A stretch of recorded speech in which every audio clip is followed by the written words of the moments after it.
In Humber, we welcome international students. And in one of my classes, when I was talking about Starbucks, one of my international students raised her hand and she said, "What is Starbucks?" Then I realized, oh, I was assuming all these semesters, my students, they understand and they know about Canadian companies and Canadian businesses. So the idea came to my mind, I should have, or we should, in a business school, we should have something which at least gives students a proper understanding of recognizing Canadian businesses.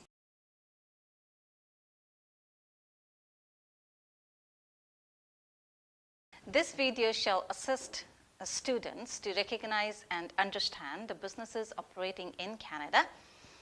Students will listen to these companies a lot, and these companies will be referred by professors in the context of various business and management topics in different courses. Business person has to understand the structure of Canada. We're a country made up of 11 provinces, 1,500 miles wide and maybe 100 miles deep. That's the majority of our population, and there are huge regional differences. Eastern Canada is different from Quebec. Quebec is different from Ontario. Ontario vastly different from Alberta, the prairies, different from the West Coast, different from the Aboriginal people in Northern Canada. Canada Post and CBC are federal organizations, which means they span the whole country. When the country was formed, I guess 1867, there were two provinces, Ontario and Quebec. And what they realized is there had to be a way of communicating back and forth using the technology at that time, which was postal, snail mail. And that was very relevant up until about 20 years ago. In the 1970s and 1980s, Canada Post was responsible for delivering all the mail across the whole country. The Canadian government decided that they needed a mechanism to bind the country together because it's a country full of regional differences, but they needed some way to stitch the country together. And one way of doing that is through popular culture, and that's why they created the Canadian Broadcasting Corporation. So its mandate is to provide service across the country and to remote communities so they would feel part of the country. Had this been a private organization, there are many communities in Canada would have no television service, would not have had any radio service because it wasn't economically viable to do that. So it was a policy created by the government. What the fathers of the country decided was that something like liquor is more locally influenced by local culture, so that they gave the provinces the right to control the liquor distribution. You can just imagine in France and in Quebec, their attitude towards liquor is you can buy it at the street corner. You have wine with your meals. It's seen as a food. It's not seen as anything sinful. Whereas at the time, the Victorian English mentality was that it's an evil and people still are attracted to it and we have to control it rigidly. You can't do that across the whole country. It's either one way or the other. So they decided, we'll let the provinces decide how they want to handle the liquor distribution. Canadian banking system is a really interesting part of the Canadian economy. It's actually one of our cornerstones of how the whole country runs. It's recognized as one of, if not actually the most sound financial system of any country in the world. So that's something that we can all feel really proud of and really good about because it's an important part of who we are. In actual fact, there are more than 20 Canadian banks, although usually people think about the big 5 banks. And the big 5 banks are the Royal Bank, the Toronto Dominion Bank, CIBC, Bank of Montreal, and Bank of Nova Scotia. Sometimes we talk about the big 6, and that includes the National Bank, but it's much smaller than those. These big 5 banks together generate almost 4% of Canada's GDP. So they are a very important part of our country's economy. Each one of those has a large market share. They're also, the industry as a whole is comparatively difficult to enter and exit, and the actions of just one bank can actually have a very significant effect on the industry as a whole. So it's a really good example of an oligopoly in practice. The likelihood that a homeowner will be unable to pay their mortgage is 10 times higher in the US than it is in Canada. So that talks to the conservative nature of the banking industry here at home. And as a result of that, the Canadian banks were not nearly as badly affected by the recent economic downturn as the US banks were. Now, the Canadian banks are publicly traded corporations. So in other words, you and I can go out to the stock market and we can buy shares in a Canadian bank, and that makes you and I stockholders. All in all, one of the interesting things I think from a student perspective that's really important to remember is that the banks represent fabulous career opportunities.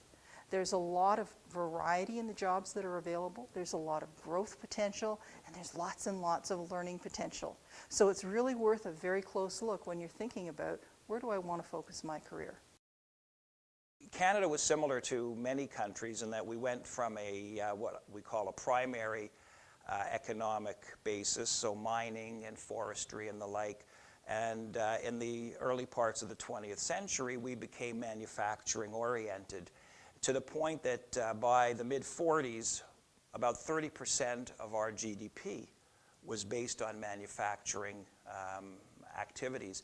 And what we've found that over the last 50 to 60 years, that number has dropped dramatically. And as it stands now, we're at about 13%. So manufacturing has shrunk in relative importance in the Canadian economy over the last, really it's been continuous since the 50s. All kinds of Canadian enterprises have become very strong globally. We have companies like Bombardier, which is one of the top manufacturers of rolling stock, of airplanes. They are one of the two biggest manufacturers of the mid-sized commuter planes, and they compete very powerfully in the global economy. We have companies like RIM, who, despite some recent turnarounds, they practically invented smartphones, and they have manufacturing all across the world. But what they do locally, what they do an hour from Toronto, is their design, the engineering, a lot of what I would call the high-end skills required in manufacturing. People probably don't know that Ontario manufactures more cars than Michigan. Michigan, which is the home of the US auto industry. I mean, the companies, the automotive companies that actually assemble and manufacture here, from the American companies like Chrysler, Ford, the General Motors Company, they all manufacture in Canada, in fact, right in Ontario. But also the Japanese automotive giants, Honda, Toyota, they both have facilities, huge facilities, within an hour of Toronto. What is a non-for-profit corporation or organization? Is a corporation which is founded for charitable or socially purposes, is not seeking for profit. So we have two main differences comparing with corporations in Canada. One is they do not pay tax on their profit, if it is any, and they don't have shares because the company has no shareholders. Heart and Stroke Foundation, it has been founded more than 50 years ago by a visionary group of Canadians, and they were trying to address and educate Canadians about heart diseases and try to make them aware and find ways of eradicating those diseases. If we switch to an internationally corporation like non-for-profit corporation or organization like Salvation Army, they have a slogan like giving hope for today. So they are working through meeting the human needs, but it is a church organization. So they are trying and they promote the Jesus Christ love, and they try to influence and transform communities all around the world. Another non-for-profit organization, which is World Vision, it shares the same core values, but it has a different mission or a different purpose. Like it tries to eliminate the poverty and injustice, and their slogan is a little bit different: for children, for change, for life. So they are mainly focused on improving children's life. And from statistics, we know that today's Canadians will sponsor over than 500,000 children from around the world. Let's talk about a few coffee chains in Canada: Tim Hortons, Second Cup, and Starbucks. So let's try to understand something about Tim Hortons. The Tim Hortons chain was founded in 1964 in Hamilton, Ontario. Today, we find Tim Hortons at every corner in Canada. The first Tim Hortons restaurants offered only two products: coffee and donuts.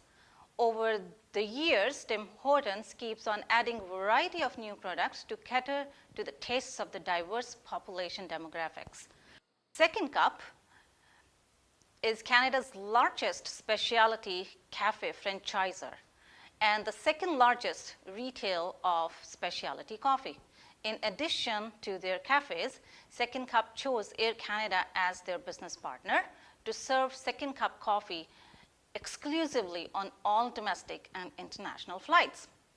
Starbucks was opened in 1971 in Seattle, United States. Today, Starbucks welcomes millions of customers through every day in more than 17,000 locations in over 50 countries.